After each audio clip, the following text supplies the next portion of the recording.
Bienvenidos a La Torá Responde. ¿Cómo están? ¿Cómo se encuentran? Ya estamos compartiendo con todos ustedes nuevamente este espacio de preguntas y respuestas acerca de la Biblia, esperando que se encuentren muy bien. Vamos a dar inicio, ¿sí? Recuerde que la cita es todos los sábados a las 10:30 am, hora centro de México, desde nuestro canal de YouTube, en vivo para todo el mundo. Tenemos ya las preguntas listas que estuvieron enviando a lo largo de la semana pasada, la semana anterior también, otras que quedaron pendientes. Así que vamos a estar respondiéndolas, ¿sí? Tenemos bastante por responder hoy. Vamos a empezar con la primera pregunta. Recuerden que el correo es el mismo, beitefilacolshaddai@hotmail.com, para que ustedes envíen su pregunta y nos comenten ahí de qué ciudad y país nos escribe, ¿sí? Vamos a empezar con la primera pregunta desde Colombia. Dice que en Primero de Reyes 11:43 a Salomón solo se le conoce a Roboam como único hijo. ¿Por qué, teniendo tantas mujeres, se le conoce un solo hijo? Bueno, si usted se refiere a esa cita en particular, no es general, ¿no? No es general porque la Biblia no dice que él tuvo un solo hijo. Hay otras porciones también donde mencionan, no se sabe exactamente cuántos hijos tuvo, ¿no? O sea, tampoco la Biblia aclara todo eso, pero sí, por ejemplo, en Primero de Reyes 4, 11, creo que verso 15 también, habla de sus dos hijas, Tafat y Basemat. Ellas fueron hijas de Salomón. También se dice que tuvo bueno, esto es una tradición etíope, pero que tuvo un hijo con la reina de Saba. Se llamaba Menelik I, que de hecho fue rey de Etiopía, ¿no? Y bueno, según la tradición etíope, dicen que él, o sea, este rey, que fue el hijo directo de Salomón y la reina de Saba, fue el que sacó el arca de la alianza de Jerusalén. Y también se habla de Roboam, ¿no? Roboam en Reyes 14:21. No es que hable solamente de Roboam, no, Roboam habla en cuanto a la sucesión de los reyes, pero tuvo hijas, tuvo hijos. Si usted me pregunta cuántos, no se sabe exactamente. Creo que en la historia marcan 4 nomás, seguramente fueron más. Esto es lo que la vez pasada comentaba yo. Siempre hay que entender esto. La Biblia nos da un pequeño porcentaje, escúchelo muy bien, un pequeño porcentaje de lo que realmente sucedió. O sea, ¿qué quiero decir con esto? Que en la Biblia no está toda la información de todo lo que sucedió, porque si no la Biblia tendría que tener miles de millones de tomos y creo que no alcanzaría para escribir todo lo que sucedió, ¿no? Entonces hay mucha información que se omitió por cierta causa, cierto énfasis, criterio, etcétera, pero hay muchas cosas que no están registradas, lo cual hago la aclaración, que no estén en la Biblia no quiere decir que no exista, ¿sí? No hay una respuesta desde acuerdo a la Biblia, tal vez desde el punto de vista histórico sí se conocen registros de otros hijos, ¿no? O hijas. Bueno, ahí yo le di algunas citas en cuanto a Tafat y Basemat, estas dos hijas de Salomón, ¿no? Y este rey también, que se llamó Menelik I, que fue un rey importante de Etiopía, Y bueno, la tradición histórica le atribuye a que él fue quien sacó el Arca de la Alianza. Por eso incluso hay documentales donde muestran que el Arca de la Alianza se encuentra en Etiopía. ¿Sí? Pero bueno, espero haber aclarado esta pregunta. De hecho, según lo que usted comenta de 1 Reyes 11:43, no dice que sea el único hijo. No dice que sea el único hijo. Esto sería como una especulación, ¿no? Decir eso. Pues en realidad tuvo más hijos. Solo que en la Biblia, recuerden que se le da más prioridad a aquellos que tomaron el trono, ¿sí? Que fueron sucesores de los reinados en Israel, en Judá. Entonces es importante entender esto, ¿no? Bien, vamos a la siguiente pregunta. Desde Tennessee, Estados Unidos. Dice: en la historia han quedado muchos lazos sueltos con hijos de patriarcas. ¿Qué sucedió con ellos? Dina, los dos hijos de Moisés y Séfora, los gemelos de Judá y Tamar, Manasés, el primogénito de José, etcétera, ¿no? Esto sigue. Bueno, creo que esta pregunta va de la mano de la primera, ¿no? La que acabamos de responder.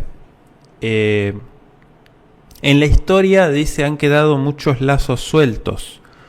¿Qué sucedió con la vida de esta gente? ¿Qué fue de esta gente? Bueno, vuelvo a la primera respuesta.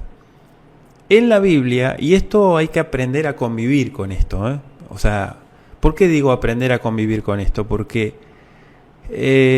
no todo tiene una respuesta, ¿sí? No todo tiene una respuesta. Entonces, no se deben inventar respuestas, no se debe crear historias, cuentos, mitos, historias de camino, cuando no hay realmente evidencia. Entonces, esta gente que usted comenta en su pregunta sí existió, no son mitos, esta gente sí existió, pero no se escribió nada en cuanto a qué pasó con la vida de ellos, ¿sí? No se sabe nada exactamente. Creo que la respuesta sería lo que usted comenta al comienzo, ¿no? Han quedado muchos lazos sueltos. Exactamente, esa sería la respuesta. ¿Sí? Quedaron los lazos sueltos, es decir, esto quedó no aclarado, no hay respuestas, por lo tanto no se puede especular, no se puede inventar o tratar de aclarar algo donde no hay ningún tipo de evidencia. ¿Sí? Si usted me comenta en cuanto a la historia, bueno, la historia tampoco hay muchas cosas que no se sabe, ¿no? ¿Qué pasó de ciertas personas? Es decir, que en un punto de la historia se fueron mencionadas por ciertos eventos clave, ciertas cosas que sucedieron, pero no, la historia no se encarga, ni la Biblia tampoco, de detallarnos y explicarnos todo lo que pasó hasta el último día de su vida de esta gente. ¿Sí? La vez pasada yo comentaba que también hubo mucha gente justa, mucha gente que tuvo intervención divina, mucha gente que hizo milagros en nombre del Creador, muchos profetas y gente muy utilizada por el Creador. Sin embargo, no se escribió nada de toda esa gente, ni siquiera, según muchos, toda esa gente no existe, pero sí existió. Existieron muchísimas personas que no fueron agregadas en la Biblia, ¿sí? Sin embargo, fueron utilizadas por el Creador. ¿Con esto qué quiero decir? Quiero decir que lo que está en la Biblia no es ni el 5% de lo que sucedió. Escúchelo muy bien, ¿sí? Lo que está en la Biblia no es ni el 5% de lo que sucedió. Entonces, para que usted se haga una idea de que no es todo lo que cuenta la Biblia. La Biblia hay muchas cosas que destaca y por eso están ahí por cierto propósito, pero hay muchas cosas que las omite y que no hay nada aclarado ni especificado de eso, no hay detalles, no hay nada, no hay ninguna información. Vamos a la historia, tampoco la hay. Sin embargo, aunque no hay evidencia, no hay historia escrita, no hay registros, esta gente sí existió. Hubo mucha gente, repito, usted menciona acá Dina, los hijos de Moshe y Tzipora, los gemelos de Yehudá y Tamar, Menashe, ¿sí? El mejor de Yosef, y puede seguir la lista, ¿no? La lista es larga, pero no hay nada escrito, ¿sí? quedaron lazos sueltos. Espero haber aclarado, aunque no hay respuesta a esto que usted comenta, pero espero haber aclarado por lo menos el concepto para entender, o sea, tener una mente abierta, una mente flexible y entender que no todo lo que dice la Biblia es lo que realmente sucedió. ¿Sí? Pasamos a la siguiente pregunta desde California, Estados Unidos. Dice, ¿cuál es la manera correcta de los sonidos del shofar en los días señalados? ¿Por qué porque el judaísmo hace 100 toques siempre. ¿Sí? Bueno, lo segundo es una afirmación, no es pregunta. Es correcto. ¿Cuál es la manera correcta? Bueno, nosotros primero tenemos que hacer un paréntesis. Para cada evento, para cada situación, me gustaría que usted, escuche, si tiene oportunidad. Yo di hace muchos años unos estudios acerca del shofar. Uno que hablaba de la teoría y otro que hablaba de la técnica.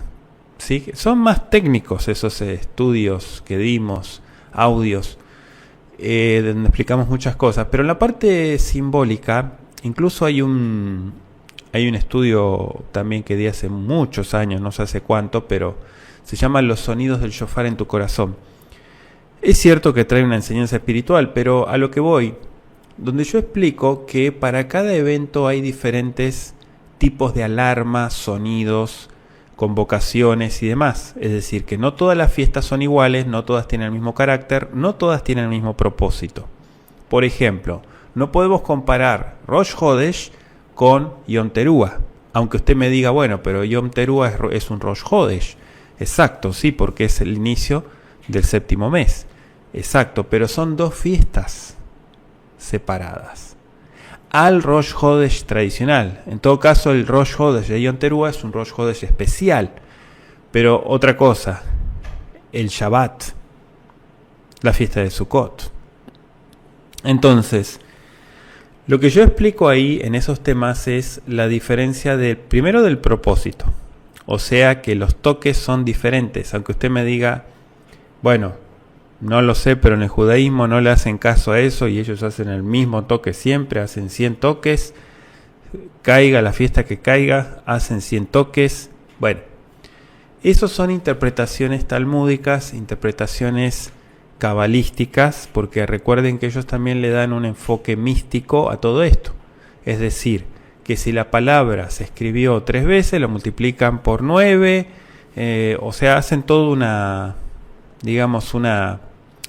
explicación, le dan, ¿no? un sentido le dan, y resulta que no son 99 toques, sino el último toque, Tekiá Gdolá, que se llama la gran Tekiá, con ese completa el 100, toque 100. ¿Es cierto todo esto? La respuesta es no, no es cierto. Aunque usted me diga, pero ellos son el pueblo hebreo, ellos son el pueblo del libro, ellos son el pueblo de la Biblia. Sí, usted me puede decir todo lo que quiera, pero no tiene nada que ver la religión con lo que marca los eventos bíblicos. Los toques del shofar, vuelvo al comienzo, tienen diferentes propósitos. Por ejemplo, en la Biblia vemos que se tocaba para coronar a un rey. Entonces, un toque de coronación, de alegría, de exclamación, no es lo mismo que un toque de arrepentimiento, un grito, un llamado a la teshuvá. ¿Sí? Esto es muy importante entenderlo, porque si uno no conoce los toques, como dice el texto bíblico, el pueblo que no conoce el sonido de la terúa no se apercibirá. Es decir, que estará papando moscas, estará en otro canal, estará totalmente desapercibido cuando venga el garrotazo. Entonces, los toques de guerra que comúnmente se ven en el libro de Josué, los toques de guerra, los toques que usted ve, las películas de guerra en el mundo antiguo, salían y sonaban los cuernos y convocaban o tocaban alarma para avisar y despertar a todos porque estaba entrando en la frontera el enemigo, etcétera, etcétera, ¿no? Todo eso es lo que usted ve en muchas películas, ¿no? de reinos antiguos, tiene que ver con lo que pasó en la Biblia también, ¿eh? En la Biblia se ve mucho eso. Entonces, ¿por qué yo hago mención de diferentes eventos y diferentes situaciones. Porque no se trata de tocar, decir, ok, tequia, shevarim, teruá, tequia. ¿Sí? Ok, ese es el orden. Sí, ese es el orden convencional. Pero ¿qué pasa si solamente se hace shevarim? Entonces, si solamente se hace shevarim, es una alarma que toca y despierta, es una alarma que te inquieta, es una alarma que no te deja tranquilo. No es de exclamación de alabanza, de festejo. Al contrario, es algo que está sonando ahí. Es como cuando suenan las alarmas en estos países que constantemente están siendo bombardeados. Entonces imagínense, suena enseguida la alarma y todo el mundo a esconderse, ¿no? Horrible. Tiene que ver con esto, lo que estoy diciendo. Comprender cada toque no quiere decir que, ok, el judaísmo, la religión judía hace esto. Ellos le dan su explicación, su enfoque, su interpretación. Bien. Pero, si usted me pregunta cuál es la manera correcta de los sonidos en los días señalados, la respuesta sería: todo depende del día señalado. Porque cada día señalado tiene un enfoque diferente. ¿Qué quiero decir con esto? Los toques de Yom Kippur, que se toca el shofar en Yom Kippur, donde se convoca la teshuvá, el arrepentimiento, no tienen nada que ver con los toques de Rosh Hodesh, por ejemplo. Entonces, hay sonidos que son gritos de clamor, de tristeza, de dolor, que llaman al arrepentimiento. Como así también hay toques de alegría. Los diferentes toques tienen que ver con esto, con el propósito. Entonces, los días señalados, la respuesta sería a su pregunta: todo depende del día señalado. ¿Sí? Porque cuando usted dice día señalado, puede ser Shabbat, puede ser Pesaj, puede ser Yom Kippur, Sukkot. Hay muchos días señalados y cada día señalado tiene un enfoque diferente. No todos son iguales. ¿Sí? Espero haber aclarado su pregunta. Vamos a la siguiente pregunta desde Minnesota, Estados Unidos. Dice: ¿me podría explicar Mateo 3, 16 al 17 acerca del bautismo de Yeshua, el espíritu en forma de paloma y la voz que se oyó?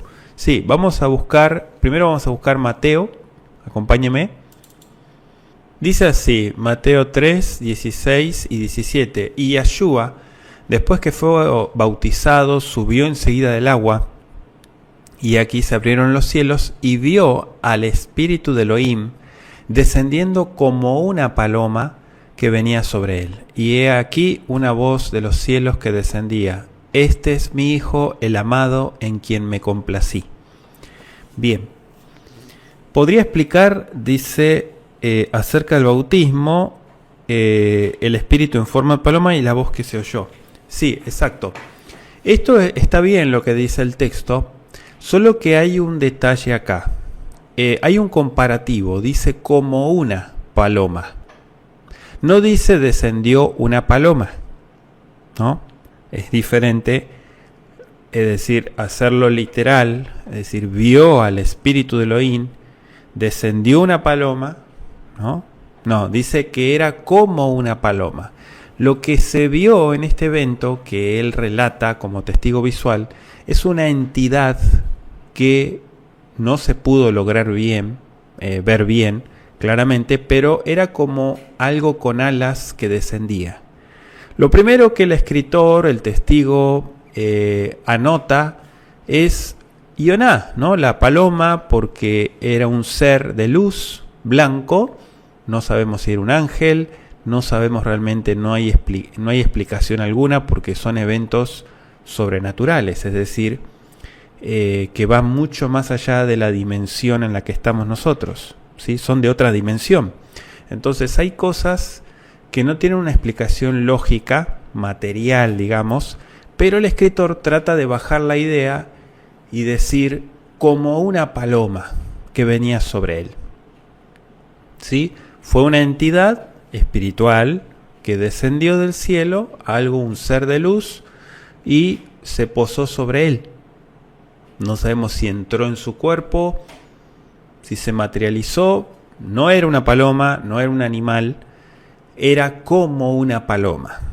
Primera aclaración. Segunda aclaración, se escuchó una voz de los cielos que decía: este es mi hijo, o sea, el enviado, el amado en quien me complací.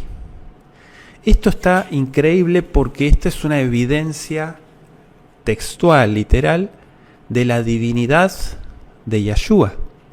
Uno de los temas que ha levantado mucha polémica, sobre todo en la gente religiosa judía, ¿no? Religiosa que es más, ¿cómo se dice? Más cómplices del judaísmo, que creen en el Mesías, pero que el judaísmo les dice 2 o 3 cositas y se lo creen. Y después está la otra postura que es anticristiana, ¿no? Entonces, si el cristiano dice que Jesús es Dios, pues entonces lo desecho porque eso es una doctrina cristiana. No, no es una doctrina cristiana, no. Esto va mucho más allá, no es algo inventado por el cristianismo. En todo caso, le diría a usted que la doctrina de la Trinidad sí es algo cristiano y que también tiene su trasfondo histórico y va mucho más allá, pero se oficializa en el cristianismo, en eso sí concordamos. Ahora, que el Mesías sea Dios, sea Elohim mismo, tiene que ver con este verso 17. La voz del cielo es una confirmación de la Shejiná, del Eterno mismo, que es inalcanzable, ¿sí? Porque Él no está, no es un ser físico, material, digamos, que se puede tocar y ver. No, Él es espíritu. Sin embargo, esa voz fue una confirmación de que se cumplió el propósito. ¿Cuál propósito? Isaías lo anunció, dijo que Yahweh mismo descendería a salvar, ¿sí? A mandar redención, y así fue, descendió Yahweh mismo en el cuerpo del Mesías, ¿sí? O sea que el Mesías es Yahweh, exactamente, el Mesías es Yahweh mismo, ¿sí? Esto, aunque mucha gente se quede con la boca abierta, se rasque su cabecita y diga: no entiendo cómo es posible que ese ser, ese hombre, ese mortal que entregó su vida en el madero, sea el creador mismo. Entonces, ¿la gente mató a Dios? No tan así, porque el creador no se puede matar. Lo que entregó la vida, no lo mataron, él la entregó, fue porque se tenía que cumplir ese plano físico para el mundo y el plano físico. Él no murió en el madero por el plano espiritual, él murió por el plano físico. Claro, el plano espiritual fue una consecuencia porque derribó una ley de la muerte que estaba establecida. Había una ley, vamos a decir, que estaba flotando en el aire, de la muerte, ¿sí? Que de alguna manera todavía está vigente, pero hasta cierto punto está condicionada esa ley de muerte. ¿Por qué? Porque la diferencia es que la gente muere y tiene la resurrección. Antiguamente no era así. Entonces, esa muerte que entró, que el adversario tomó campo, digamos, tomó ganancia en esa área, el eterno Yeshua la abolió, la destruyó. Por eso tanto odio. Por eso se despertó un odio eterno contra el Mesías y contra todo lo que tenga que ver con el Mesías, porque derribó y destruyó el plan del enemigo. ¿Cuál era el plan del enemigo? Que toda la humanidad y toda la existencia se corrompa y se destruya a sí mismo, y que nadie, absolutamente nadie se salve. Ese es el propósito de él. Bueno, era. Sí, era. Digo era porque el Eterno le puso un freno y dijo: hasta acá. ¿Sí? O sea que los que son míos, o los que deciden seguirme a mí, no los vas a tocar más. Entonces, estos son confirmaciones, ¿eh? Mateo 3, 16 y 17 está muy interesante porque es algo muy profundo. Pero claro, usted después ve el otro lado, el lado iconográfico, que el cristianismo del tercer siglo toma el símbolo, la iconografía de la paloma, como la señal del Espíritu Santo, ¿no? Bueno, eso ya es otra historia, eso es otra cosa que no tiene nada que ver con lo que el texto bíblico dice. Que el escritor haya pensado en una paloma, no, repito, no era una paloma, era un ser de luz, un ser espiritual, ¿sí? El Espíritu Santo no se puede tocar, es el Espíritu de Yahweh. No se puede tocar porque es espiritual. Ahora, los ojos pudieron ver esta entidad espiritual, ¿sí? Pero tenía como alas, como si fuera una paloma, pero no era una paloma. Sin embargo, la gente, todo el mundo ahora hace un logotipo con una paloma pensando que es el Espíritu Santo. Bueno, ya toda la historia que usted sabe, ¿no? La iconografía que lo asocian por el texto bíblico. Pero hacemos la aclaración, el Espíritu de Yahweh no es una paloma, no es un animalito. La paloma es un animal, como cualquier otro animal. Sí, es un animal, nada más. Pero no tiene nada que ver, ni hay ningún simbolismo, ni nada por el estilo. ¿Sí? Esto es un comparativo que él utilizó por lo que pudo captar y palpar. Muy bien. Vamos a la siguiente pregunta. Desde Florida, Estados Unidos, dice: ¿por qué se supone que Faraón dejara ir a Israel si Elohim ya había predispuesto a endurecer el corazón para que siempre se negase? ¿Hizo Elohim al Faraón con libre albedrío? ¿Puede Elohim endurecer nuestro corazón y nosotros no saberlo? Bueno, varias preguntas en una sola que tienen que ver con el libre albedrío. El libre albedrío es una ley que estableció como un valor, vamos a decir, que como los que vienen de fábrica en el ser humano, que estableció el Creador de que la persona tiene la legalidad y la autoridad de decidir su vida, su destino, ¿sí? Eso es una marca que el Eterno puso en el ser humano para que nosotros no seamos robots programados, es decir, que mecánicamente actuamos y vamos a hacer algo que es totalmente predecible. Sí, hay patrones de conducta y muchas cosas que hacemos que no tienen nada que ver con los hábitos, ¿no? Pero el libre albedrío es constantemente estar decidiendo, constantemente ir siguiéndole el camino por donde nosotros queremos transitar. Por donde nosotros queremos transitar. Para que usted me entienda, la decisión no la pone el Creador, ¿sí? Él no decide por nosotros. El ser humano decide. Se puede equivocar o no. Puede tomar malas decisiones o puede tomar buenas decisiones. Ahora, el evento del faraón es muy interesante porque pasaron muchas situaciones que en realidad tenían que llevar a la reflexión a Faraón. Hay un punto que me gustaría destacarlo en el evento de Paró. Si ustedes miran este tirano, porque fue un tirano, ¿no? El cambio de gobierno que sufre Egipto para mal, porque este señor, o sea, lo que empezó a hacer es a hostigar, empezó a imponerse en muchos casos, y lo que hizo fue desagradar completamente al Creador, porque miren, el clamor de los hijos de Israel dice que llegó al trono de Yahweh, ¿sí? Y ellos ya estaban clamando desesperados porque era demasiado el abuso, la opresión que estaban recibiendo. O sea, no fue que ante el primer problemita se quejaron, sino que esto venía hace mucho tiempo, muchas décadas. Muchas se las dejaron pasar. Es decir, que esta gente empezó a ver la oscuridad y dijo: no. Ahora, tomando ese tirano, ese dictador, donde se le da la oportunidad de decir: ok, la Biblia dice que el azote es para corregir. ¿Qué quiere decir? Y para llevarte a la reflexión. ¿Al Eterno le agrada azotar, castigar a la gente? No le agrada. Simplemente que es un medio para que la persona, primero, se detenga y deje de hacer lo que está haciendo. Segundo, se ponga a pensar, se ponga a reflexionar.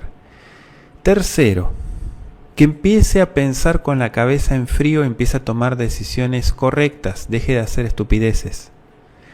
Este tirano no se detuvo ante ningún castigo. Los castigos, las makot, como se conoce en hebreo, fueron... Está interesante porque lo traducen como plagas, pero ¿sabe lo que significa makot? Los golpes. Porque fueron azotes, los 10 azotes, ¿no? Las 10 plagas, los 10 golpes. Viene de la raíz najá en hebreo. Y makot es un participio que significa golpe, ¿no? Como un garrotazo. Él no reflexionó para nada en todo esto. O sea, no movió un dedo, no se le conmovió nada. Sí es cierto que en la última plaga fue destruido emocionalmente, o sea que ese gigante que él había creado y que se había creído, se desmoronó, porque le tocó lo más preciado, le tocó donde le dolía, le tocó a su primogénito. ¿Sí? Que le arruine las cosechas mientras él tenía para comer, ¿qué se va a preocupar el dictador? Lo único que le importa es su estómago, no si la gente deja de comer. Mientras él tenga para comer, no le importa. Si se arruinaron el ganado, se arruinó todo, bueno, mientras él tenga. Pero cuando le tocaron a su familia, a su hijo predilecto, ahí se desmoronó. Ahí se dio cuenta, ya tarde, ¿no? Porque era la 10ª plaga. Tarde se dio cuenta de que no dio acceso para nada. No fue en la 2ª plaga que dijo basta, está bien, tú ganaste. Yo dejo ir al pueblo y se terminó la discusión, llegamos a un acuerdo mutuo, yo dejo salir al pueblo, tú dejas de destruir mi país. No, él no hizo eso, no fue sabio, no fue astuto. Él siguió empecinado pensando que él era intocable. Recuerden que en el mundo antiguo los faraones, los reyes y los emperadores se autoproclamaban dioses. Yo no sé si usted sabía esto, pero en el mundo antiguo los faraones, los reyes, los emperadores se autoproclamaban dioses. Sí, los mismos emperadores romanos, ellos se creían que eran dioses. Hechos humanos, ¿no? O sea, para que usted entienda qué pasaba en el corazoncito de Faraón y por qué ya había predispuesto, como dice usted, endurecer el corazón de Faraón para que siempre se negase. Repito, el libre albedrío no es un control remoto que tiene el Eterno en sus manos y él maneja y él dice ahora decide esto, ahora decide el otro. O sea que la pregunta que usted hace de que predispuesto a endurecer el corazón para que siempre se negase es falso. El Eterno no endureció el corazón de Faraón. En todo caso hay que entenderlo de esta manera, porque mire, el español engaña. El español, por eso yo prefiero siempre irme por el hebreo. El español engaña porque cuando dice como que, o da a entender que el Eterno endureció el corazón de Faraón, en realidad miren, los eventos, se lo voy a explicar de esta manera. Cuando a una persona le sucede algo malo, o muchas cosas malas, un 10 por 1, o sea, uno tras otro, desencadenamiento de eventos, desgracias, muchas veces la gente no se vuelve sensible, se pone peor, se envenena, se le envenena la sangre, se le envenena el alma, se llena de odio, se llena de rencor, se llena de ira, se llena de un montón de cosas que es muy difícil que salga de eso. Entonces ese endureció el corazón tiene que ver con los golpes bajos que recibió él y se puso peor. ¿Sí? O sea, usted va a decir, bueno, pero entonces no se cumplió el propósito, porque el propósito de los azotes era que él se ablandara, exactamente, pero no toda la gente actúa así. Hay gente que le va mal y se pone peor, no recapacita y dice, ok, necesito cambiar porque yo no puedo seguir así. O sea, las cosas me están yendo de mal en peor y si yo sigo empecinada en esto, no voy a ver ninguna solución. O sea, no se detienen a verlo de esa manera. Se ponen peor, se ponen más bravos.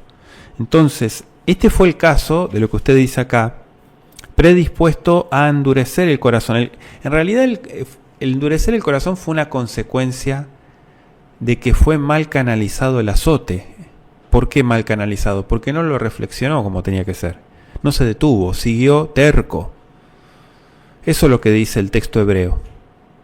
Él siguió empecinado en su reino, en su mundo, y dijo: de aquí nadie me mueve. ¿Quién es? Es más, dijo: ¿quién es Yahweh para que yo deje salir al pueblo? Como diciendo: ¿quién se cree que es para venir a decirme a mí lo que tengo que hacer?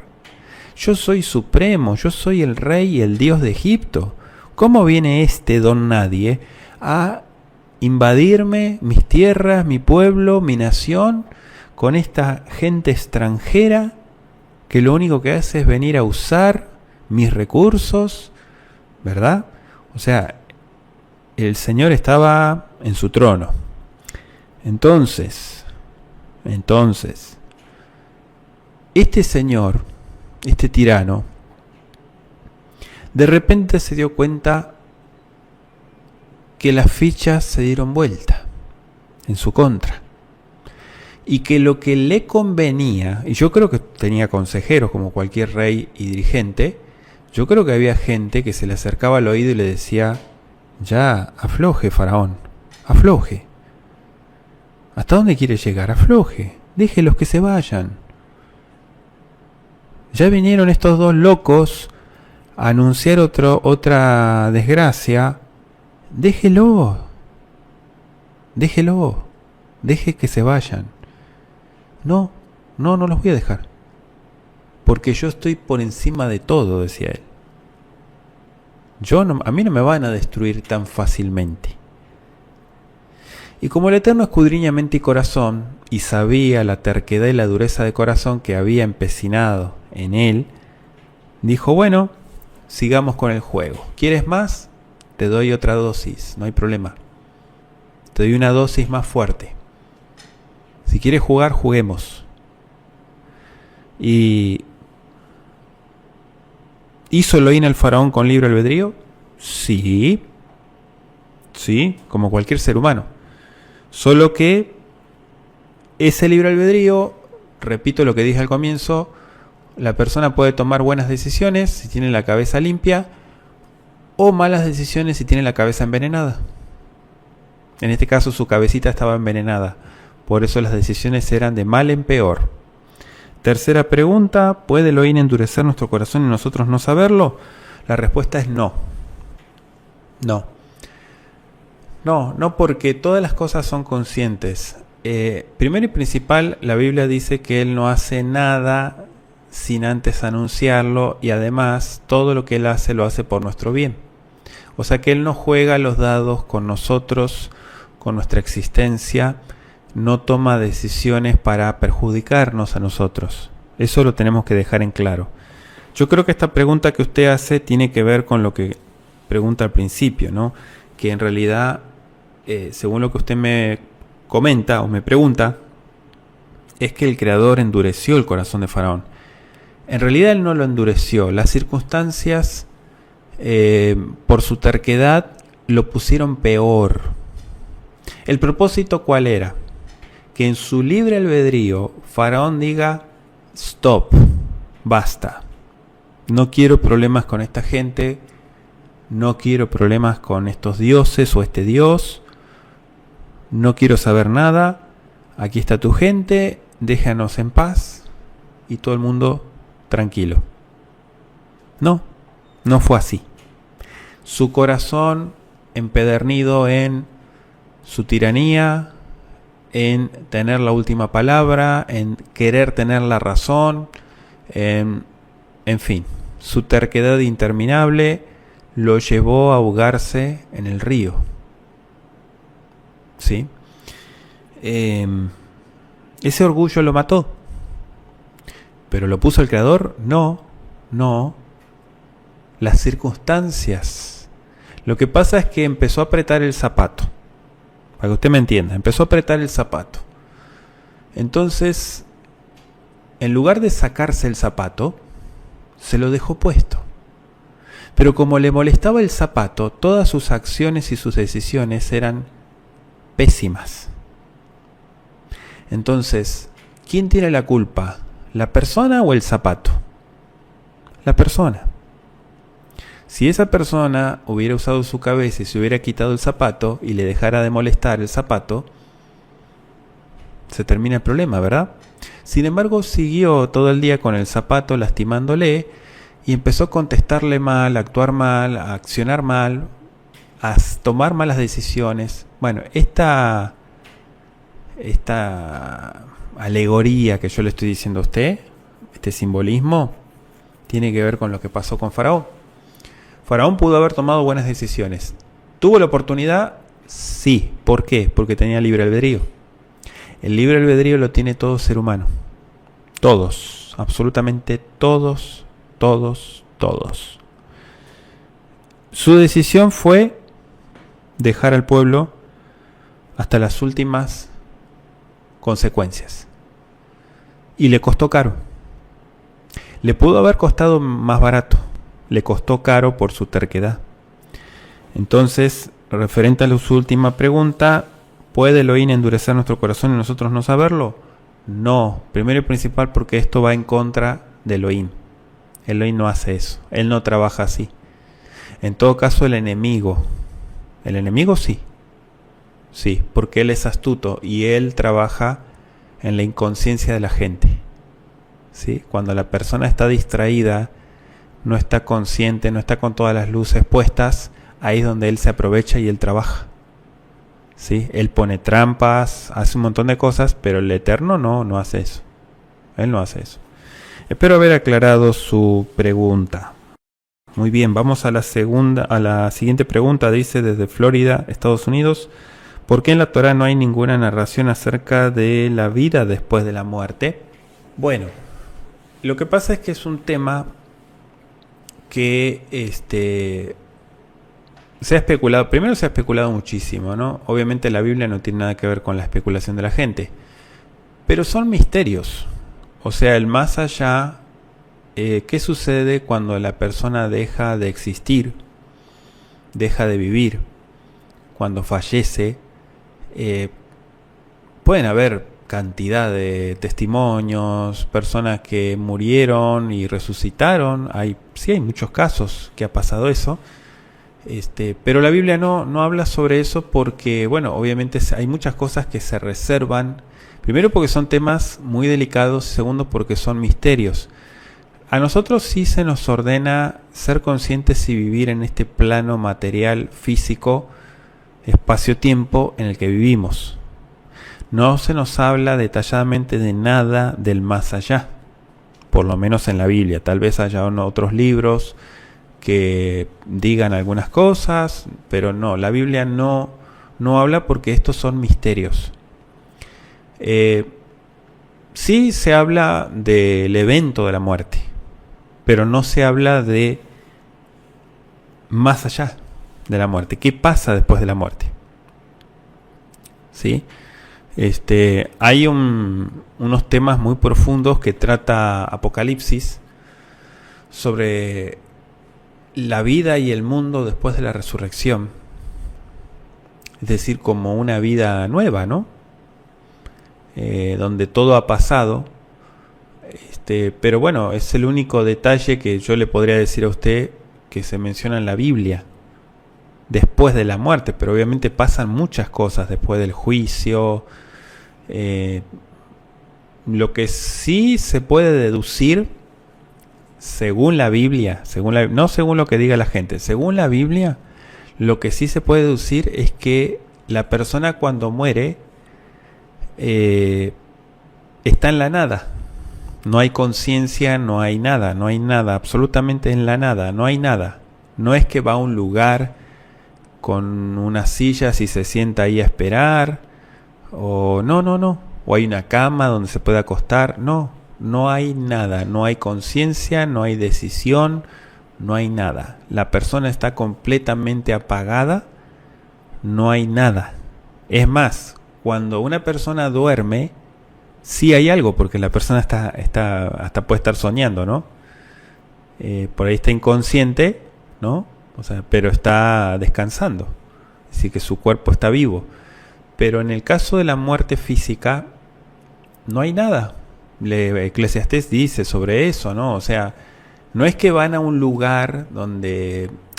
Yo entiendo que en la Biblia a veces dice, bueno, esta gente, o Yahshua, por ejemplo, utilizó ciertas parábolas, que de hecho son parábolas, son enseñanzas porque son típicas del judaísmo, ¿no? Pero no es que son eventos reales.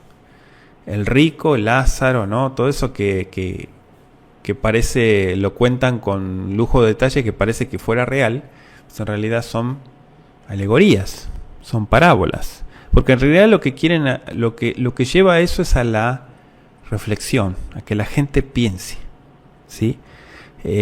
Pero no hay nada escrito como tal de qué es lo que sucede. Yo lo que puedo comentarles es lo que se deduce de estos escritos de, por ejemplo, Eclesiastés, ¿no? Que habla sobre los muertos o la gente que no está en este mundo, la gente que dejó de ser. Dice la Biblia que esa persona o ese ser está desconectado, pero está aguardando un despertar.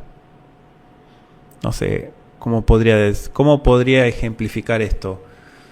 Como algo que usted lo guardó en tal lugar y pasó muchísimo tiempo y después de mucho tiempo lo sacó de ese lugar y le dio otra vez uso. No sé qué ejemplo darle para que usted me entienda ese evento. Obviamente hay muchas cosas que son misterios para nosotros, ¿no? Nosotros podemos especular, decir un montón de cosas, pero hay muchas cosas. Yo, por ejemplo, no puedo hablar de la muerte porque yo nunca estuve muerto. Así que en todo caso yo soy el menos indicado en hablar de ese tema, ¿no? Entonces yo puedo darme una idea de lo que dice la Biblia, pero yo, por ejemplo, yo mismo no podría hablar de la muerte porque yo jamás me morí. Así que no puedo decirle, no, mire, yo le puedo explicar lo que sucede, cómo se siente, cuál es el proceso, cuántos días tarda uno, qué pasa con el alma, realmente se apaga todo automáticamente o hay un proceso de días, qué sucede. No, yo no le puedo explicar todo eso porque yo nunca pasé por eso, ¿sí?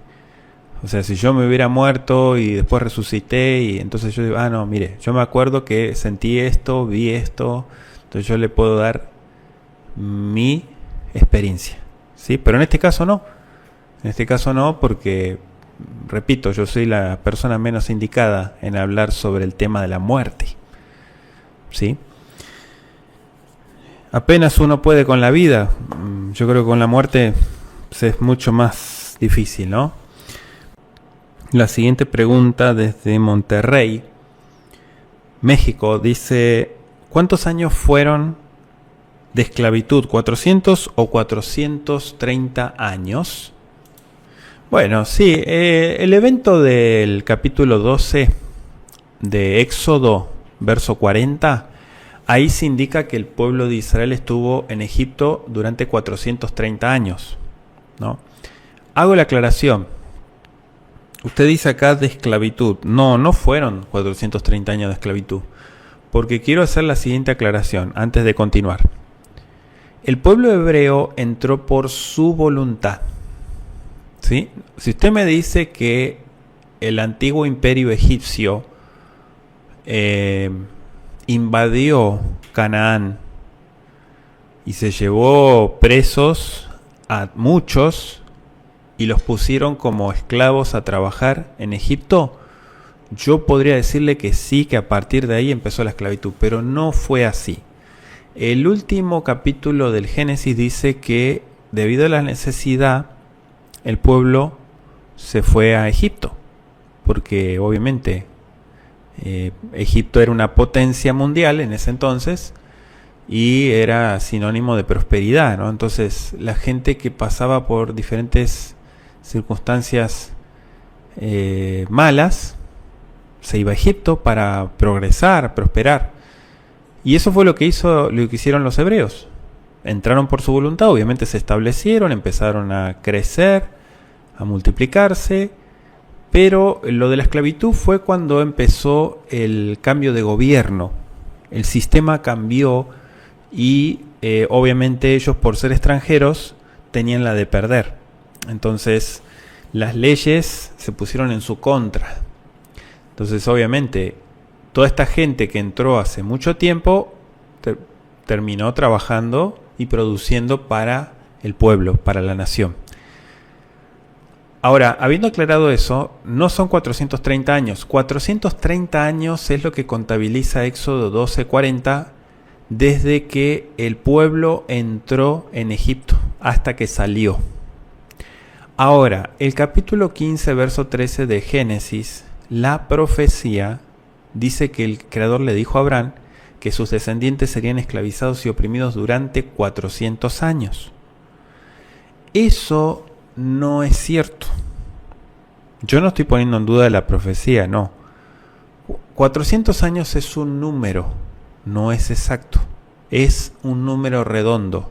Son 4 siglos. Esto es un aproximado, ¿sí? Ahora, ¿fueron oprimidos y esclavizados durante 400 años? La respuesta es no. No. No fueron 400 años de esclavitud. Fue menos. Si usted me dice cuántos, bueno, no le podría decir exactamente, pero no fueron 400 ni 430. O sea que hubo una etapa que el pueblo estuvo feliz y tranquilo, vamos a decir, en lo que se estableció y todo eso. ¿Sí?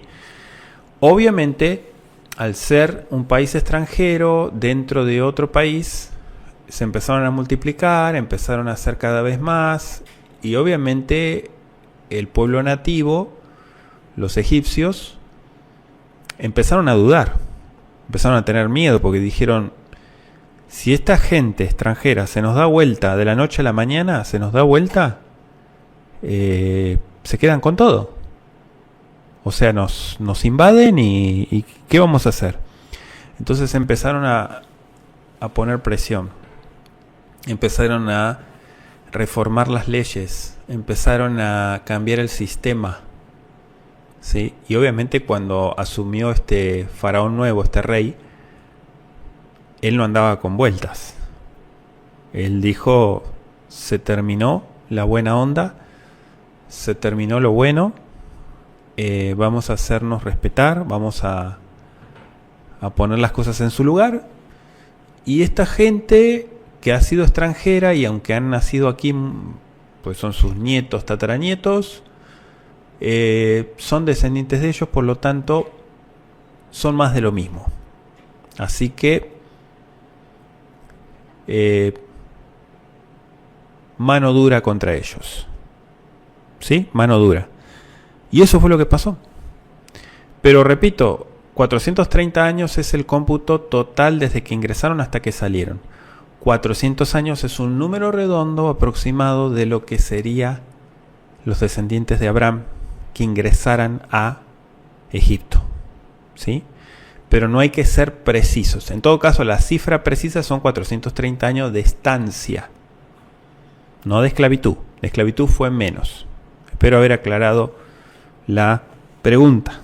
Vamos a la siguiente pregunta. Dice, ¿podría aclarar el momento histórico en que el adversario fue expulsado del cielo? ¿Qué relación tiene ese evento con los caídos o nefilim que relata Enoc desde la región del Biobío, Chile? Bueno, en cuanto a esta pregunta, dice el momento histórico. Bueno, no hay un momento histórico clave, o por lo menos una cifra, un tiempo de cuándo sucedió esto. Lo que sí quiero aclarar es lo siguiente. Cuando el adversario fue expulsado del cielo, el adversario es un ángel, ¿no? Para ese entonces los ángeles ya habían sido creados, obviamente. Ahora, Job 38, versos 4 al 7, dice que los ángeles ya estaban presentes cuando el Eterno creó la tierra. ¿Sí? O sea, todas estas huestes celestiales, por eso que estamos hablando de miles de millones de años. Miles, escúchelo muy bien, miles de millones de años. Si usted me dice, ¿cuándo fue ¿Qué día fue la caída de Lucifer del cielo? Fue expulsado. Bueno, mire, fue el 28 de marzo del año, no sé, 438.000.000.000 antes del Mesías, ¿no? Por decir así una fecha. No la hay. Lo que sí, o sea, no es un evento histórico, porque la creación de los ángeles y el evento de la caída de este ángel fue mucho antes de la creación del Génesis. Acuérdense que el creador es eterno. Entonces él ya existía, no es que él empezó a ser a partir de la creación. No, él ya existía. Por eso cuando a mí me dicen ¿qué de otras creaciones, qué de otros mundos, de otros universos? Totalmente de acuerdo. Totalmente de acuerdo. Porque pensar que este mundo en el que vivimos es el único y suficiente es como que la hormiga diga que es el único insecto creado, más o menos, ¿no? O sea, es un poco arrogante decir eso. O sea, si usted ve a la hormiga que dice yo soy el único insecto, no hay más insectos, soy el único, usted se mata de risa, ¿no? Va a decir, ¿cuántos insectos hay en el planeta? Entonces, que nosotros digamos que somos los únicos, la única creación, lo veo igual, yo lo veo igual. Y más con esto, ¿no? El evento de estos seres, estas entidades espirituales. La Biblia no especifica cuándo el Eterno creó a los ángeles, no dice. Pero de que sí fue antes de la creación del mundo físico, sí. El plano espiritual tiene miles y miles y cientos de miles de millones más antigüedad que el plano físico. El plano físico la materia fue mucho después. Job 38 habla un poco al respecto, ¿no? Pero volviendo al tema de Lucifer, no hay respuesta de cuándo fue expulsado. Fue muchísimo antes de la creación.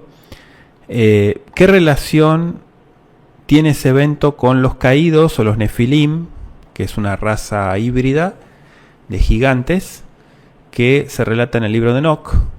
Tiene relación porque en realidad el manotazo, el último manotazo del muerto, ¿no? Como dicen, que dio él en la creación del universo, del mundo, obviamente él no se quedó de brazos cruzados. Él dijo, yo voy a arruinar este plan. Ya desde afuera, no desde adentro, desde afuera. El relato de la serpiente, el engaño, las mentiras, la muerte, la mezcla, ¿no? Porque eso fue una mezcla de seres, ángeles caídos, ángeles o sea, desterrados, quitados del reino de los cielos, y se mezclan con humanos. Obviamente nacen una raza híbrida. Sí, hay conexión, solo que si usted me habla históricamente, no. Lo del evento de los Nefilim es en el plano, en el mundo físico, en el que vivimos, la creación del mundo físico. La creación del mundo espiritual, no hay fecha, no, eso es miles de millones de años antes. No podría, creo que no da la calculadora, o sea, no se podría detallar cuándo sucedió realmente eso. Que hubo una guerra en los cielos, se dice que sí, hubo una guerra muy fuerte, cayeron muchos, ¿sí? Fueron expulsados, y esa guerra, esa batalla, obviamente no es que quedó inconclusa. Los que fueron expulsados no se quedaron tranquilos. O sea, buscaron arruinar todo lo que tenga que ver con el plan del creador desde el comienzo. Eso fue algo que siempre se habla en la Biblia de eso, ¿no? De ese empecinamiento en destruir los planes del creador, destruir al pueblo del creador, destruir todo lo que tenga que ver con lo que el creador edifica, ¿no? Espero haber aclarado. Sí, el libro de Enoch es un libro bastante profundo que habla mucho sobre estos seres, pero no, datación histórica no la hay porque son dos planos diferentes. Uno es el mundo físico, donde acontece todo en este mundo en el que vivimos, y otro es un mundo espiritual, que eso es muchísimo más antiguo, de hecho no tiene comienzo. ¿Sí? La eternidad no tiene comienzo.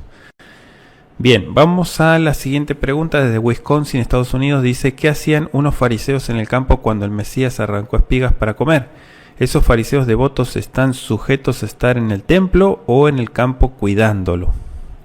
Bueno, en el relato de Mateo 12, del 1 al 8, no es que...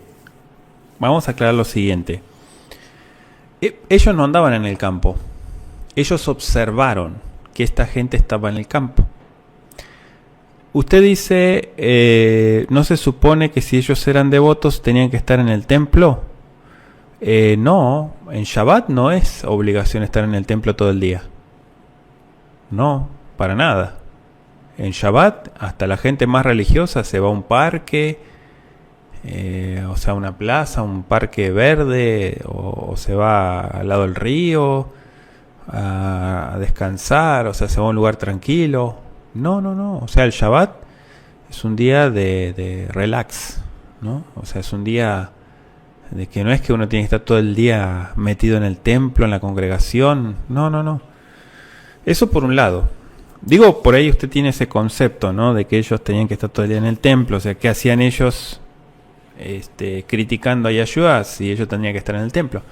Aparentemente, tenemos dos suposiciones. Una, ellos eran libres también de salir a las afueras y observar lo que sucedía en el entorno. En este caso, ver a los discípulos de Yahshua cortando espigas para comer, ¿sí? Y dijeron, ¿qué hacen ellos haciendo eso? Dos, ellos tenían informantes. Acuérdense que ellos, como toda secta, tienen informantes, o sea, gente que mandaban a seguirlos, investigar, y le iban con el chisme. Entonces ya cuando les llegaba el chisme, ellos hablaban como que ellos lo habían visto. Ellos no decían, yo mandé a un informante y me dijo que te vio haciendo esto. No. ¿Qué hacen tus discípulos? Directo. ¿Qué hacen tus discípulos cortando espigas? ¿Sí? La escritura dice en Mateo 12 que los fariseos vieron que los discípulos arrancaban trigo y le dijeron a Yahshua, mira lo que hacen tus discípulos. Está prohibido hacer eso en el día de Shabbat. ¿Sí? 1. ¿Qué dice la Mishnah? 2. ¿Qué dice la Biblia?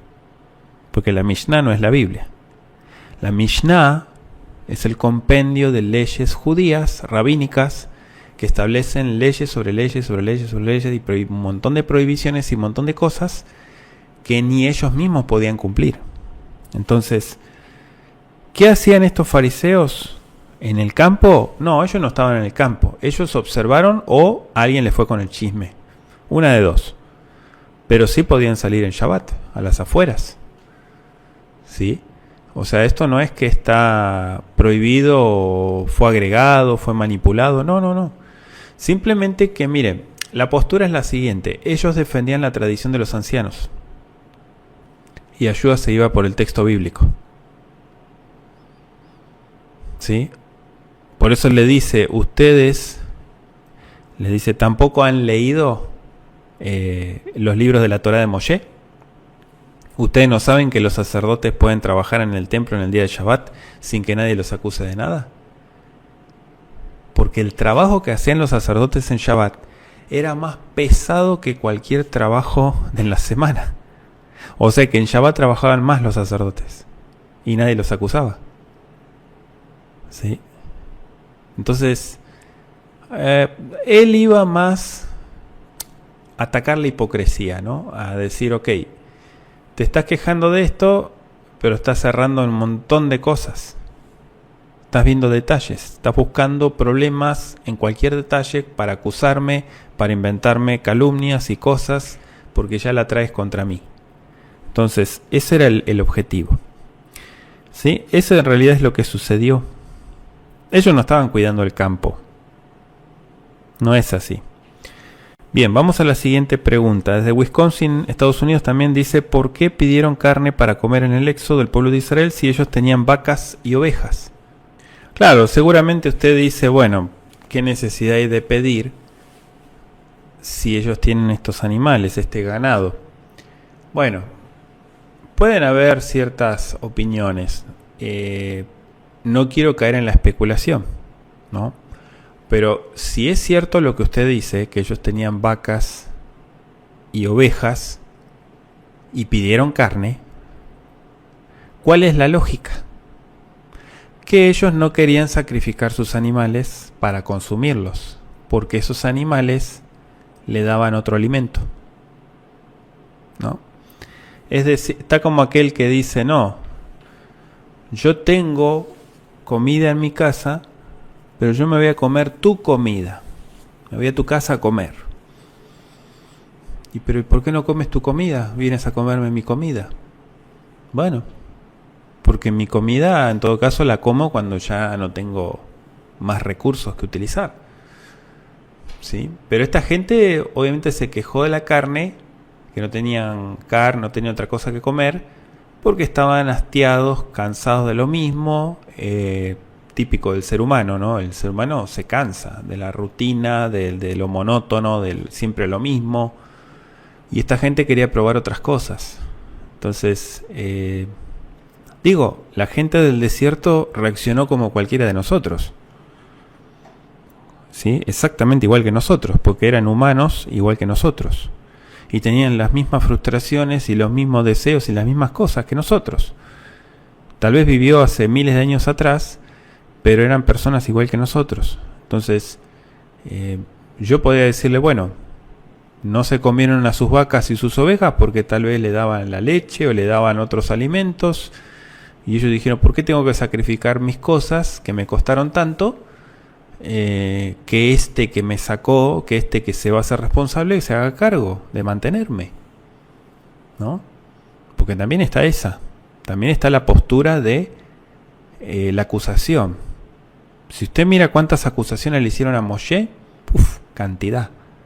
¿Para qué nos sacaste? En todo caso, Moshe, para morir en el desierto, en todo caso Moshe le tendría que retrucar en el momento y decirle, yo no lo saqué, ustedes pidieron salir. ¿Por qué se quejan? Si es lo que querían. Nos sacaste para matarnos en el desierto. Ustedes querían salir de la esclavitud. En realidad, ¿quién pidió salir? Ustedes, ¿no? Entonces, claro, uno dice, viendo las cosas desde afuera, dice, en realidad ellos se quejaban, pero ellos no querían pasar el trago amargo. Quería que se lo lleve con todas las comodidades. Entonces, obviamente, había muchas cosas que sí estaban dispuestos a hacer, pero otras no estaban dispuestos a dar el paso adelante. Y la queja es lo más fácil, lo más económico, que la gente se queje. ¿Sí? Es lo más fácil, lo más económico, quejarse. Es lo que menos cuesta. Hacer las cosas, torcer la voluntad y hacer las cosas de manera diferente, eso cuesta muchísimo, eso es caro. Lo más fácil es quejarse, echarle la culpa al otro. Tú nos sacaste, tú nos trajiste acá para matarnos, nos vamos a morir de hambre, siempre comiendo la misma miseria, bla, bla, bla, bla. Y bueno, en realidad esa es la realidad del texto. No, yo sé la lógica que usted dice, o sea, es contradictorio. Piden carne si hubieran comido sus vacas, ¿no? Si querían carne. Sí, claro, pero hay que ver en qué circunstancias estaba todo, ¿no? Y qué estaban dispuestos a dar y qué no. Porque también está la culpa y la acusación y la falta de responsabilidad de parte de la gente de decir, ok, yo no negocio con mi libertad, ¿no?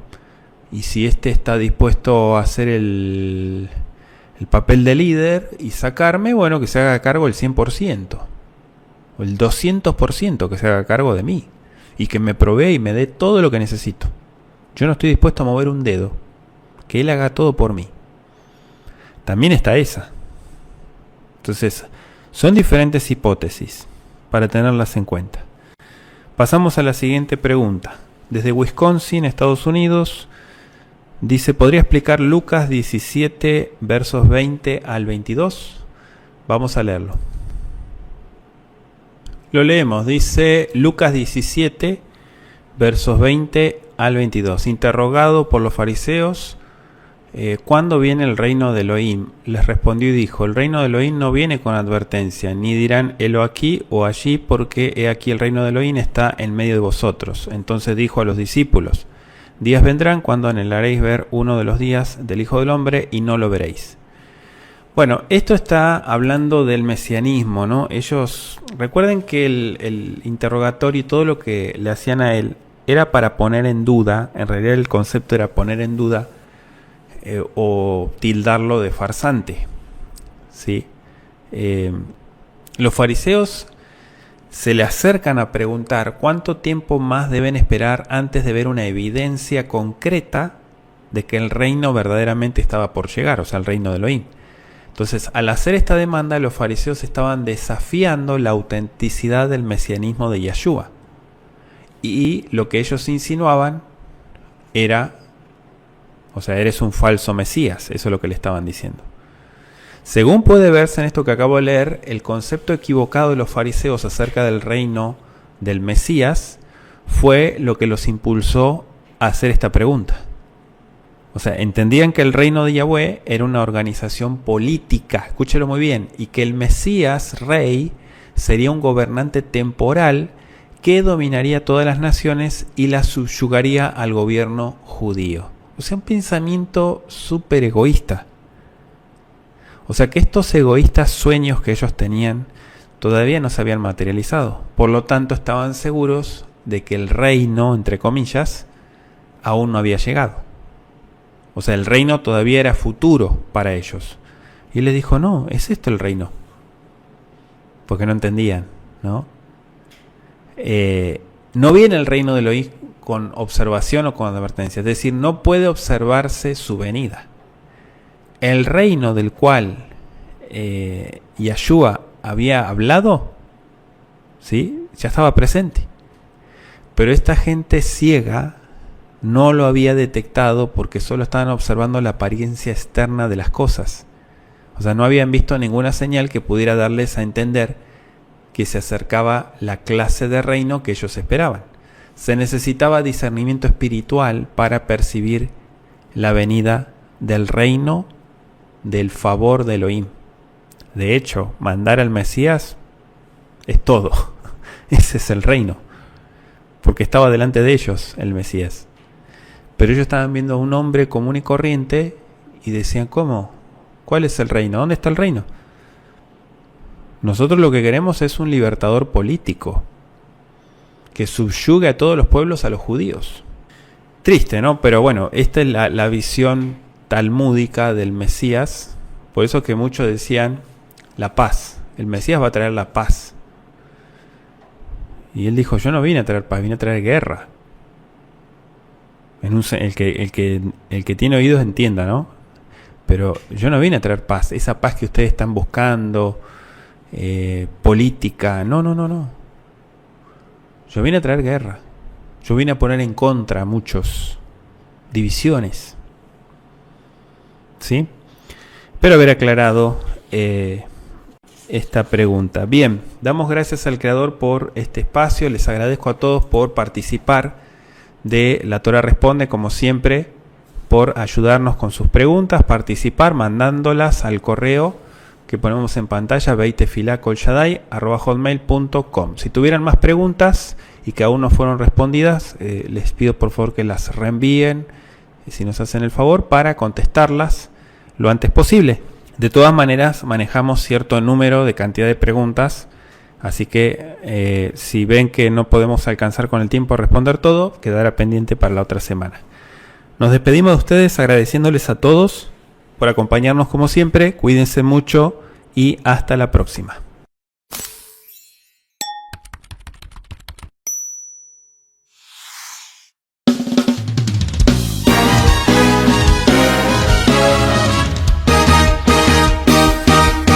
Yeah.